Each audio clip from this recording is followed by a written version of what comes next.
Vous portez un projet d'utilité sociale et vous vous interrogez sur la forme juridique la plus adaptée? De nombreuses possibilités s'offrent à vous. Voici quelques pistes pour vous aider dans votre réflexion. Déjà, il faut savoir que la forme juridique découle du projet. De nombreux éléments entrent en compte. Le besoin social, la volonté des fondateurs, le modèle économique ou encore le secteur d'activité.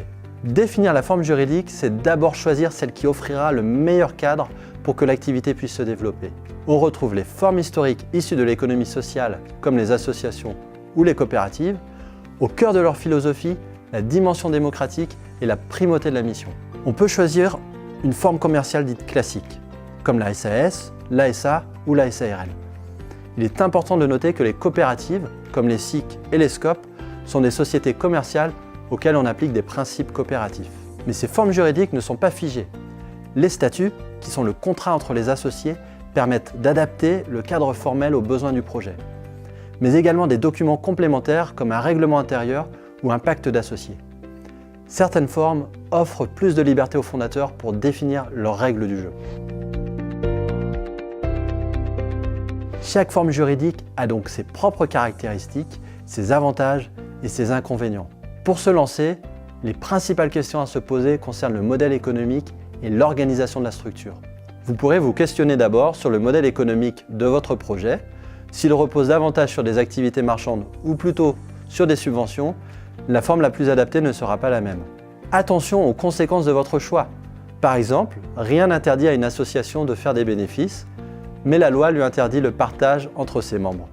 Pour les SCOP et les SIC, la loi encadre leur lucrativité.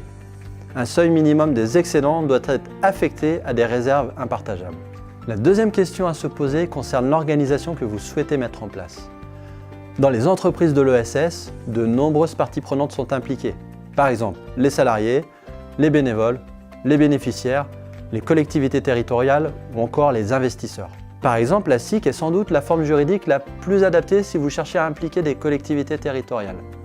En plus, comme la SCOP, elle permet aux salariés de prendre part aux décisions, ce qui n'est pas le cas à l'inverse dans une association. À noter, la législation encadre plus ou moins la manière de prendre les décisions au sein de la gouvernance.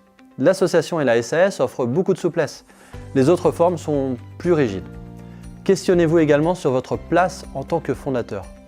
Si vous voulez vivre de cette activité, alors l'association n'est peut-être pas adaptée car les dirigeants sont membres du conseil d'administration et donc bénévoles. Dans d'autres formes, attention aux statuts sociaux proposés aux dirigeants. Salariés, assimilés salariés ou indépendants. Ils n'offrent pas la même protection. Enfin, on peut envisager les perspectives de développement de votre projet. En effet, les besoins peuvent changer au fil du temps et la forme pourra évoluer. On peut notamment adapter le cadre juridique en modifiant les statuts et les documents complémentaires. Ou alors transformer la forme juridique sans créer de nouvelles structures. Ou enfin, on peut créer une structure affiliée à la structure initiale. Pour conclure, retenez que c'est la forme juridique qui s'adapte à votre projet et non l'inverse. Et n'oubliez pas que des spécialistes du sujet peuvent vous accompagner dans votre choix.